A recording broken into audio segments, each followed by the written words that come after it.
Good afternoon, ladies and gentlemen. Here's your old friend Fred. Welcome back to Visit Beijing. And today we're going to show you some very important place. And in order to make it more special, and here is our VIP guest standing right next to me. He's the man that I respect so much over the years. His name is Matthew. He's a trustee of Beijing Cultural Heritage Protection Center and also the founder of Courtyard Institute. So welcome, Matthew. Thank you. Thank you for Thank being you for having me. So one little question is, where are we? What is Hutong? We are right in the center of Old Beijing, Right. and we are in a very typical Hutong. Hutong is a form of alleyway. It used to be. That's the sound of it. Like when you travel to London, you have mews. When you go to Bangkok, you have soils. Yeah. And when you go to Kyoto, you have all this. The residential area. The old city of Kyoto. What's the name of it's called Shijia House. Yeah. So they have different forms of I don't even know that word. vernacular Okay. architectures. Right. But this is typically known for Beijing, although both Hutong and Courtyard houses are not restricted just to Beijing. Okay. The Hutongs and Courtyard houses in Beijing are the most famous. So you're saying this is the soul of the city. Well, you have, I would say that for any culture, Yeah. you have red flowers and green leaves. Hmm. The red flowers are the palaces, Okay. princes. But for the green flowers, you have the vernacular architecture. Okay. So that's residential houses for normal, common folks. All right. That's the majority. But of course, any culture, any city, if you only have red flowers, it doesn't really, look beautiful. Right. You Right. need to have green Has to be leaves to both. show, the beauty of the flowers. Yeah. So the challenge for us is to make sure that this form of architecture and that this kind of most important fabric of the old city can be carried on to the future generations. Understood. Understood. Yeah. That must be that's a mission. It sounds like a mission to us all. Yes. I'm not a mission-driven person. Okay, I can tell. So, Shall we go in? this is where the mission takes place, right? Yes. So the story started about 2010. Okay. And so back then I was working for the Princess Charities Foundation UK, Uh-huh. and that's a foundation funded by Prince of Wales back then. And so his foundation and the Beijing municipal government has a very important agreement. Okay. And we would like to start a small but exemplar preservation project. Right. And so this is where we decided to have the project carried out. Oh wow! Look at this. This is a beautiful classic Yeah. courtyard, or quadrangle in Chinese. 四合院. Yeah, quadrangle. But actually, I don't think we use that term very much. Okay. Mainly, either you call it 四合院 in Chinese, Yeah. or you call it courtyard. Okay. So a courtyard is basically a form of vernacular architecture with houses on four sides. Right. So this is very different from the West, where you have houses right in the middle, and they have lawns in the front or around the houses. Yeah. So I think that's that's a way to show that how Chinese people view our culture. Right. We are actually very highly respect each other's privacy. Yeah. So we have the door open, but that's a very small entrance. Once you come in, then you will have a lot of space that you and your family and your friends can enjoy. Yeah. This is more of a public space. Very good. Public for the family members Yeah. and friends. Yeah. Well, here is another question, because I believe that a lot of you who have been to Beijing, you've seen Courtyard, including the largest one, which is the Forbidden City. Yeah. But when you come to Hutong, you realize that usually the main gate of the courtyard is not open in the middle of the whole compound. Yeah. And why is that? I mean, we're coming in from the corner of the courtyard.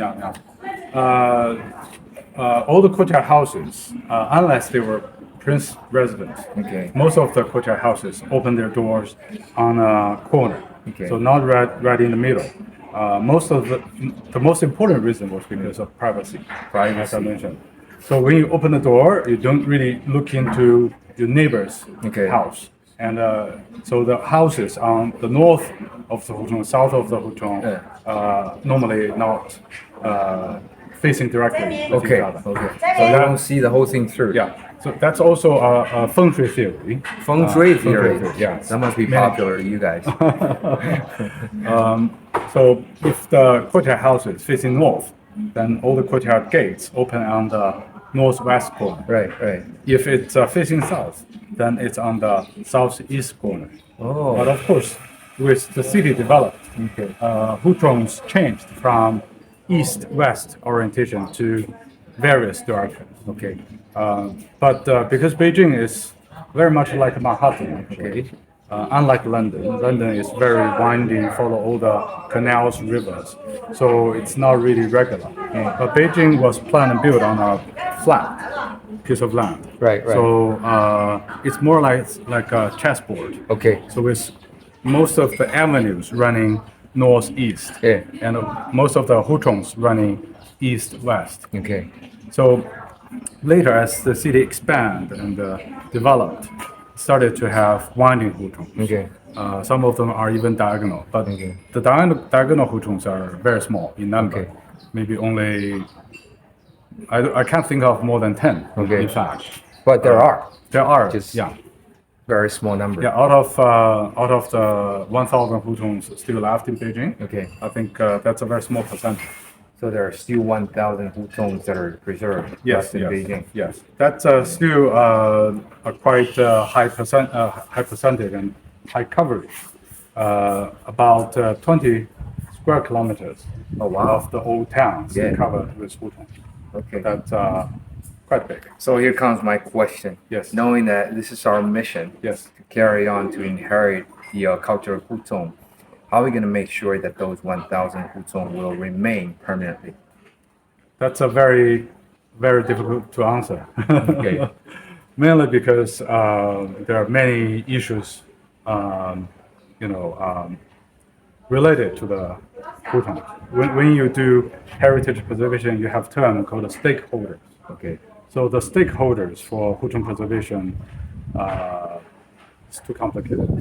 You have, I think everyone is involved. Even people from overseas are also involved because when they come to Beijing, they would like to come see some Hutong good houses, and they may be dismayed. They may be quite excited to discover some new things. So their comments, whatever opinions they will express on the internet to their friends, make them a very important stakeholder, especially through this kind of channel. We would like to communicate the message to people from overseas that people here in Beijing, not just us as an NGO, as an individual, but also as the government officials. And there are many important companies, designers, architects. They're all very much interested in preserving the Hutongs at the moment. So that's a complicated issue to address at the moment. That is a complicated issue. But as I said, this is one of the attempts that I have very much involved from the very beginning, from the planning phase. So this is something I can share with you, some very interesting information. Right. So we can start from this side, perhaps. So all of you guys are very important. Stay tuned with us. Visit Beijing. We do need a little more attention, all right? And so every one of your getting to know the city actually contributes to the preservation of our relics. And thanks for watching. So this corner, we start to introduce people about what is Hutong. As I mentioned outside there, Hutong is not a form of architecture, but rather a neighborhood. It's actually an alleyway, and it's not a major avenue or street. But on both sides of this alleyway, this Hutong, we have residential houses. That's called a Hutong. Hutong is a term most likely come from Mongolian language. So when Kublai Khan made Beijing the capital, back then it was called Khanbelek, recorded by Marco Polo. Marco Polo. And, in Kambalak, which is quite big, about 50 square kilometers in size. Okay. As a city in the Middle Ages. They're quite big. I think London was still a small town back then. So when he designed the city, he invited some Confucius scholars there. So this is a prototype from 3,000 years ago in the Western Dynasty. Oh, wow. When the king of Zhou Dynasty started making plans for his dynasty, he thought that unlike the Shang people, the previous dynasty, which is very chaotic, so he would like to build a very clear hierarchy system. Yeah. So starting from the city planning, so the capital, provincial capital, dukedom's capital, and the small towns, each one of them, they have a hierarchy. So the most important one is, of course, the capital of the king. And the king's capital is like a chessboard with his palace right in the middle, and with 9 avenues north-south, 9 avenues east-west. So altogether makes the city a chessboard. And on each side of the city, we have 3 city gates. That makes the capital the capital. And the dukedom's capital will be much smaller, maybe with 1 city gate on each side, maybe only 2 main avenues on each direction. So that's the dukedom's capital. And this is actually That's the map of Beijing. Of Kublai Khan. Yeah. The city of Kublai Khan. The grand capital. Designed by Guo Shoujing and Liu Bingzhong. So 2 Chinese famous Confucius scholars working for Khan. And so we already, this is the capital, the last capital built by the Chinese emperors. Throughout the Chinese history. We have 6 Asian capitals. Right. This is the last one. And in principle, it follows this prototype with the capital, with the imperial city in the middle, and with avenues north, south, east, west, and city gates. On the south, you can see 1, 2, 3 city gates. Right. And on the western side, also 1, 2, 3. On the east, also 3 city gates. And so this is really following the same principles. But the map of Dadu. Yes. But that must be a little different from the current layout of Beijing.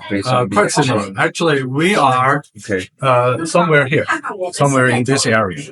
So the width of this Hutong, particular Hutong, actually tells how the Confucius scholars, starting from 1271, how they have planned and built the city. They designed this Hutong to be about 7 meters wide.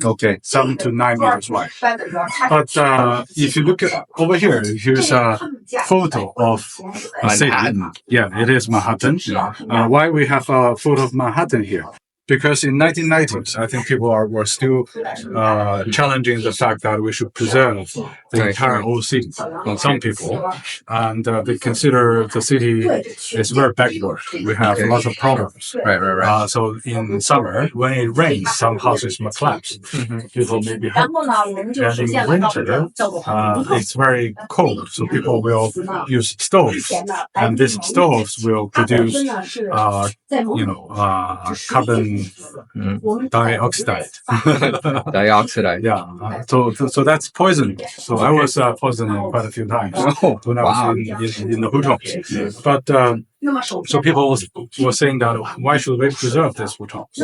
So some scholars were arguing that the city was actually quite advanced in terms of the way it's planned and built. So if you look at Manhattan, it's also a chessboard. It's like a grid system. All the orientations of the avenues and the streets are exactly like our streets and the Hutong. So that's one of our arguments. And if you come over here, you see there's another little sketch that shows that we have 3 levels of our road system. So the major avenue is about 28 meters wide. And the small avenues, small streets will be about 14. And the Hutongs will be about 7 meters wide. Of course, they use different measurement back then, but if we convert to our metric system, that's how it stands. Right. And speaking of the Ming and Qing versus the Yuan Dynasty plan, I think the map behind us, this is like 3 maps that are. That shows the evolution of old city of Beijing. All right. So basically, starting from here, if you look up, that's the if you follow my Laser pointer. This is the Kan Sea. But by 1368, when the Mongols were defeated, they fled the city. They returned to the Mongolian plateau, and one general from the south, General Xu, so he occupied the city, but the northern bit was very much destroyed by war. Okay. So basically, when he wanted to rebuild the defense, he built another line, another city wall right here.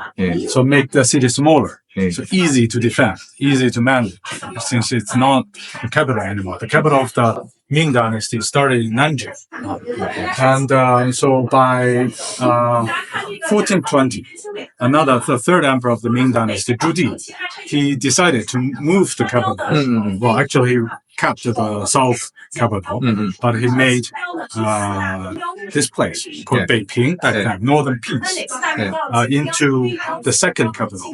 So when the second capital was built, he expanded the city south for about half a mile. Okay, and so this is the southern boundary of the inner city. Right. And by about 1560s, I think 1564, another emperor, Emperor Jiajing, so he decided to build another southern outer city wall. So this outer city will start from here. In this bit. So that makes Beijing a very interesting upside-down T-shaped city. There's no other city looked like this before. So this is what the city eventually looked like. We bypassed the Liao Dynasty and Jie Dynasty capital. It's too complicated, too long a story to tell in this short program. Actually, this is the city of Old Beijing, Temple of Heaven, Forbidden City, and also we have the Central Axis, which is the latest World Heritage enlisted last July.